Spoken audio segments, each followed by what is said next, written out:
Крајот на годината и почетокот на наредната е период на доделување награди на најдобрите. По традиција, меѓу првите се од комерцијалниот сектор, чии 3 жирија поврзано ги доделија титулите. За камион на годината е прогласен електричниот Volvo FH, што и не е некој изненадување. Со воведувањето на овој модел во производството, шведската компанија има најсовремена понуда на електрични камиони, погодни за широк спектар транспортни операции.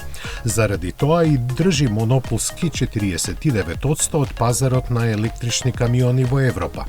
Титулата меѓународно комбе на годината е освои новиот Transit Custom, а Ford заедно со Volkswagen се закети и со признанието пикап на годината кои го добија Ranger и Amarok, бидејќи се работи за исти возила кои главно се разликуваат во дизајнерските финеси, жирито не можеше одвоено да ги оценува и за прв пат откако е воспоставено во избор има двајца победници.